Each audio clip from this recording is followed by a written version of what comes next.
Good day guys! Welcome back sa ating panibagong online class. So ngayon, pag-aaralan natin ang Python list, CRUD, at list methods ulit. Much basic lessons na lang ito guys. So let's go! So ano nga ba ulit ang list? Imagine may basket tayo ng mga fruits mo. Imbes na gumawa ka ng magkakaibang variables para sa apple at banana, like fruit 1 is equal to banana, fruit 2 is equal to banana, gagamit na lang tayo ng square brackets. Yung square brackets na yun yung nagsasabi kay Python na, uy, may listahan ka dito. So ang list is para isa na lang yung gagamitin nating variable name. Pero, teka, pwede ba tayo mag-add dito ng mixed data like integer and string? Oo naman pwede. Pwede mong pagsamahin yung text at numbers. Tignan nyo tong examples natin. User profile is equal to Jomar. 25 favorite number and apple. So, walang error yan dahil pwedeng i-handle ng list yung iba't ibang data type. So, paano kunin yung laman? So, gagamit tayo ng index. Tandaan sa programming, laging 0 ang simula. Kaya kung gusto mo kunin yung unang fruits, ilagay mo lang sa loob ng square bracket ay 0. Huwag nyo kakalimutan yung square bracket pag kumuha kayo ng item, ha?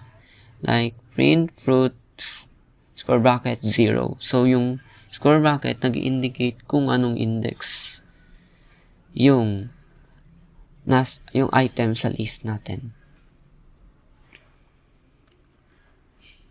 So, pumasok na tayo sa CRUD. So, create, read, update, delete. Ito yung parang puso ng mga apps. So, kung gusto mo gumawa ng mga programs like Facebook or TikTok, CRUD yung needed na i-master mo. So, create muna tayo. So, paano magdagdag?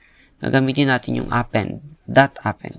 Pansinin niyo yung dot pagkatapos ng fruits. Yung dot na yon, yun yung nagsisilbing tulay para utusan natin yung list na gawin yung action na append. Tapos sa loob ng parenthesis, doon mo ilalagay yung gusto mong idagdag sa loob ng list natin. So, yung magiging output natin kapag is apple, banana. Dahil fruits.append banana, si banana pinapasok niya sa loob ng list yung banana.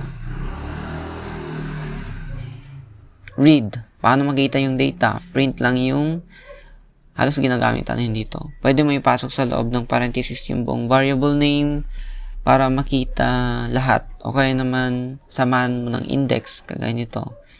Print fruits numbers para specific items lang sa terminal yung lalabas. So, kung gusto ko kunin si banana, pang ilang index siya? 0, 1. So, ilagay mo lang 1. Update. Paano kung gusto mong palitan yung banana ng orange? Madali lang naman yan. Tatawagin mo lang si fruits tapos yung index niya. Tapos, lalagyan mo ng equal sign papunta dun sa bagong value na orange. Ino-override lang natin yung dating laman niya. So, fruits, yung variable name ng list natin. Then, pang ilang index yung gusto mong palitan. Una si banana. Then, maglagay ka ng equal sign. Then, orange. Delete. Ayaw mo na sa banana. Gamitin mo ang dot remove. Hanapin lang nito sa loob ng Python natin yung listan ng mismong string na banana na pinasok mo sa loob ng parenthesis natin ito. At tatanggalin niya itong input natin sa loob ng parenthesis. So, fruits.remove loob ng parenthesis banana. Nasaan ba si banana? So, ito lang yung aalisin niya since naka-specific item lang ng gusto natin kunin. So, alright. Bago tayo pumunta sa mga list methods, pakisagutan naman ito. Kayo naman pa. gusto ko gumawa kayo ng variable name na games na may dalawang laman at mag-add kayo ng isa. Palitan ang una at burahin yung pangalawa. I-post nyo muna tong video at itry nyo sa mga PyDroid nyo or any IDE apps nyo.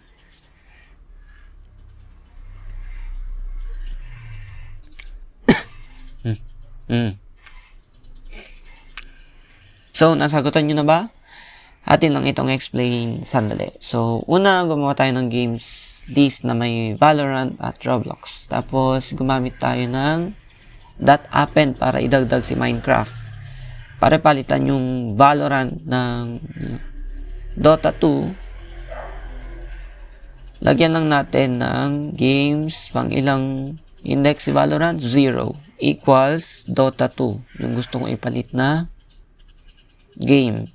At para burahin yung pangalawa, which is Roblox, na nasa index 1, ginamit natin yung pop1. So, pang ilang index si Roblox? 1, 0, 1. So, ganyan lang naman kasimple. Yung append, update, and delete. So, meron din tayong read, print games. So, kumpleto na. Matatawag na itong CRUD program. So, punta na tayo sa common list method. So, may 11 tayo. So, unang-una yung append. So, alam niyo na to kasi ilang beses na natin to pinag-aralan sa CRUD. So, dinidikit niya lang sa pinakadulo ng listahan yung bago mong item. So, napaka-basic lang and palagi itong ginagamit. Pangalawa, meron tayong insert. Paano kung gusto mong sumingit at hindi sa dulo ilagay? So, dito pumapasok si insert. Pansinin nyo sa loob ng parenthesis. Dalawa yung nilagay natin. Yung una, yun yung index. Index kung saan natin isisingit yung grapes or value natin. So, 0, 1. So, ano yung nasa gitna natin kapag magiging 1 na yan? 0, 1, 2. So, dito niya ilalagay si grapes. So, kaya pansin natin sa output, apple, mango. Kasi, siningit niya sa gitna or index 1 si grapes. Kaya yun yung output natin. Pangatlo, so may remove tayo. Delete by value to. Kung ano mismong i-type mo sa loob ng parenthesis, yun yung hahanapin at i-delete niya. Sensitive to sa mga spelling. So, kaya siguraduhin always correct yung mga tia-type nyo. So, fruits that remove banana. So, hanapin niya lang kung nasaan si banana sa list natin. Then, yun lang yung i-delete niya. So, paano kung ginawa kong bananas to? Hindi niya i-delete yun kasi hindi niya mahanapan yung value na yun. So, 4 is pop. Oh. Natapos na natin to eh. Delete by index. Ito. So, paano pag naiwan mong blanco yung parenthesis? May meron pa rin siyang buburahin. At automatic yung pinakalas na fruits natin. So, kapag inalis mo si fruits.pop, fruits, tignan nyo, nawala si mango. Wala naman ako binanggit na index. So, meron siyang fallback. So, ang default kapag wala kang nilagay is aalisin niya yung last value ng list natin. So, kung 0 naman yung gusto kong alisin. Kung 0, yung pinakauna. So, mawawala yung pinakauna.